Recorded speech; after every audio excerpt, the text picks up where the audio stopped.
എല്ലാവർക്കും happy Christmas. അപ്പോൾ നാളെ ക്രിസ്മസ് അല്ലേ, ഒരു ഡെസേർട്ട് ആയിക്കോട്ടെ. പൈനാപ്പിൾ ഡെസേർട്ടാണ് ഞാൻ ചെയ്യുന്നത്.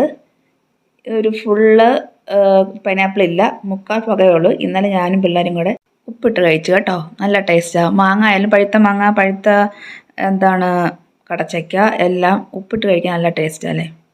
അപ്പോൾ ഞാൻ തൊലിയെല്ലാം ചെത്തിക്കൊണ്ട് വരാം. നന്നായിട്ട് പഴുത്ത പൈനാപ്പിൾ ആയതുകൊണ്ട് അധികം പഞ്ചസാരയൊന്നും ചേർക്കുന്നില്ല, നല്ല മധുരമുണ്ട്.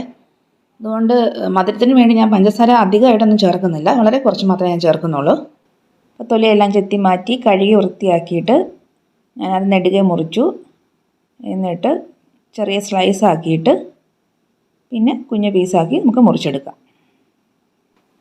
അപ്പോൾ എൻ്റെ വീഡിയോ സബ്സ്ക്രൈബ് ചെയ്യാതെ കാണുന്നവരാണെങ്കിൽ ഒന്ന് സബ്സ്ക്രൈബ് ചെയ്ത് സപ്പോർട്ട് ചെയ്യണേ. അപ്പോൾ ഞാൻ ഇതെല്ലാം ചെറിയ കഷ്ണങ്ങളാക്കി നുറുക്കിയെടുക്കുകയാണ്. ഇതെല്ലാം നുറുക്കിയെടുത്തതിന് ശേഷം നമുക്കൊന്ന് വേവിക്കാൻ വെക്കണം. എല്ലാം നുറുക്കിയെല്ലാം കഴിഞ്ഞിട്ടുണ്ട്. ഞാനൊരു പാത്രത്തിലേക്ക് ഇതെല്ലാം മാറ്റുകയാണ്. എന്നിട്ട് 1 ടേബിൾ സ്പൂൺ പഞ്ചസാരയും കൂടെ ചേർത്ത് കൊടുക്കുന്നുണ്ട്.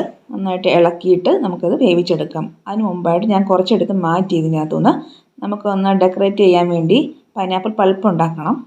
ഞാൻ കുറച്ചെടുത്ത് മാറ്റിയിട്ടുണ്ട്. ഇത് വേവിക്കാൻ വേണ്ടി വെള്ളം ഒഴിക്കേണ്ട ആവശ്യമില്ല, തന്നെ അതിനകത്തുനിന്ന് വെള്ളം ഇറങ്ങിക്കോളും. അപ്പം ഇത് വെന്ത് കഴിഞ്ഞിട്ടുണ്ട്. നമുക്കിത് മാറ്റി വെക്കാം. അടുത്തതായിട്ട് ഞാൻ ഒരു ലിറ്റർ തികച്ചില്ല, ഒരു 3/4 ലിറ്റർ പാലെടുത്തിട്ടുണ്ട്. അതിലേക്ക് മധുരത്തിന് ആവശ്യമായിട്ടുള്ള മിൽക്ക് മെയ്ഡ് ചേർക്കുവാണേ. അപ്പം ഞാനൊരു 3/4 ടിന്നോളം മിൽക്ക് മെയ്ഡ് ഞാൻ ചേർത്തിട്ടുണ്ട്. അപ്പോൾ അവരവരുടെ മധുരത്തിന് ആവശ്യമായിട്ടുള്ള മിൽക്ക് മെയ്ഡ് ഞാൻ ചേർക്കാം. ഞാൻ പഞ്ചസാര ചേർക്കുന്നില്ല. ഇതൊന്ന് ഇളക്കി യോജിപ്പിച്ചതിന് ശേഷം നമുക്ക് തിളപ്പിക്കാൻ വെക്കണം. അതിന് മുമ്പ് നമുക്ക് കോൺഫ്ലവർ ചേർക്കണം. ഞാൻ ജെലാറ്റിനോ ചൈന ഗ്രാസോ ഒന്നും ചേർക്കുന്നില്ല, കോൺഫ്ലവർ ആണ് ചേർക്കുന്നത്. കാരണം അധികം തിക്ക് എനിക്ക് വേണ്ട, ഒരു ചെറുതായിട്ടൊരു ക്രീമി കൺസിസ്റ്റൻസിയിലാണ് ഞാൻ എടുക്കുന്നത്. നമുക്കിവിടെ ഒരു 3 ടേബിൾ സ്പൂൺ കോൺഫ്ലവർ എടുക്കാം. അതിലേക്ക് കുറച്ച് പാല് ചേർത്തിട്ട് ഒന്ന് മിക്സ് ചെയ്യാം. കട്ടകളൊക്കെ ഒന്ന് പൊടിഞ്ഞ് ഒന്ന് അലിഞ്ഞ് കിട്ടാൻ വേണ്ടി. നേരിട്ട് നമ്മൾ ആ പാലിലേക്ക് ചേർത്താൽ മൊത്തം കട്ട പിടിച്ച് കിടക്കും. അപ്പോൾ ഇങ്ങനെ ചേർക്കുകയാണെങ്കിൽ അത് നന്നായിട്ട് അലിഞ്ഞ് കിട്ടും. ഇനി നമുക്ക് ഇതിലേക്ക് 1 ടീസ്പൂൺ വാനില എസൻസും കൂടെ ചേർക്കാം. പൈനാപ്പിൾ എസൻസ് ഉണ്ടെങ്കിൽ ചേർത്തോളൂ, പക്ഷേ ഞാൻ ചേർത്തിട്ടില്ല. അപ്പം 1 ടീസ്പൂൺ വാനില എസൻസും കൂടെ ചേർത്ത് നമുക്കിനി തിളപ്പിക്കാൻ വെക്കാം. അടുപ്പിൽ വെച്ചതിന് ശേഷം നമുക്കതൊരു മീഡിയം ഫ്ലെയിമിലോട്ട് മാറ്റാം, അല്ലെങ്കിൽ പെട്ടെന്ന് അടുക്കി പിടിക്കും, കരിഞ്ഞ് പിടിക്കും. ഇത് നന്നായിട്ട് കുറുകി വരുന്നിടം വരെ കൈ എടുക്കാതെ ഇളക്കിക്കൊണ്ടിരിക്കണം.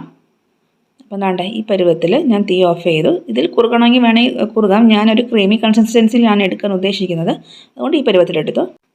എന്നിട്ട് നമുക്ക് സെറ്റ് ചെയ്യാൻ ഉദ്ദേശിക്കുന്ന പാത്രത്തിലേക്ക് ആ വേവിച്ച് വെച്ചിരിക്കുന്ന പഞ്ചസാരയുമായിട്ട് വേവിച്ച് വെച്ചിരിക്കുന്ന പൈനാപ്പിൾ ചേർക്കാം, ഇട്ട് കൊടുക്കാം. അത് നേരത്തെ ഇട്ടതിന് ശേഷം നമുക്ക് ചൂടോടുകൂടി തന്നെ നമുക്ക് ആ പാലൊഴിച്ച് കൊടുക്കാം, കുറുകിയ പാലൊഴിച്ച് കൊടുക്കാം. ഒഴിച്ച് കൊടുത്തതിന് ശേഷം നന്നായിട്ട് ആറാൻ വെക്കണം. ആറാൻ വെച്ചതിന് ശേഷം നമുക്ക് പൈനാപ്പിൾ പൾപ്പ് ഉണ്ടാക്കാം. അതിനു വേണ്ടി മിക്സിയുടെ ഒരു ജാറിലേക്ക് ആ മാറ്റി വെച്ചിരിക്കുന്ന പൈനാപ്പിൾ എടുത്ത് നന്നായിട്ട് അരച്ചെടുക്കാം. അരച്ചെടുക്കുമ്പോൾ വെള്ളം ചേർക്കാതെ വേണം അരച്ചെടുക്കാൻ. ഞാൻ അതൊരു പാത്രത്തിലേക്ക് മാറ്റി എന്നിട്ട് 1 ടീസ്പൂൺ കോൺഫ്ലവറും ചേർത്ത് നന്നായിട്ട് ഇളക്കാം. അത് നല്ല തിക്കായിട്ട് വരണം, അതിനാണ് ഈ കോൺഫ്ലവർ ചേർക്കുന്നത്. കോൺഫ്ലവർ കട്ടകളൊന്നുമില്ല നന്നായിട്ട് യോജിപ്പിച്ചതിന് ശേഷം നമുക്ക് ഗ്യാസ് ഓൺ ചെയ്യാം. എന്നിട്ട് നന്നായിട്ടൊന്ന് തിളപ്പിച്ച് കുറുക്കിയെടുക്കണം. ഇത് തണുക്കാനായിട്ട് ഒന്ന് മാറ്റി വെക്കാം. ഇനി അടുത്ത പാല് ഒന്ന് സെറ്റായിട്ടുണ്ട്. ഇനി അതിലേക്ക് ഞാൻ വിപ്പിംഗ് ക്രീമാണ് ആഡ് ചെയ്യുന്നത്.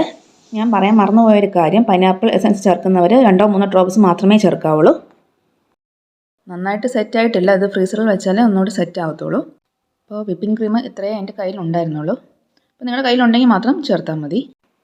അപ്പോൾ ഉണ്ടാക്കി വെച്ചിരിക്കുന്ന പൈനാപ്പിൾ പൾപ്പ് എല്ലാം തണുത്ത് കഴിഞ്ഞിട്ട് ഞാൻ പ്ലാസ്റ്റിക് കവറിലേക്ക് മാറ്റി ഒരു കോൺ രൂപത്തിലാക്കി ഒന്ന് ഡിസൈൻ ചെയ്യാൻ വേണ്ടി ഉദ്ദേശിച്ചതാണ്. പക്ഷേ പണി പാളിപ്പോയി, എനിക്ക് ഞാൻ ഉദ്ദേശിച്ചതുപോലെ വന്നില്ല.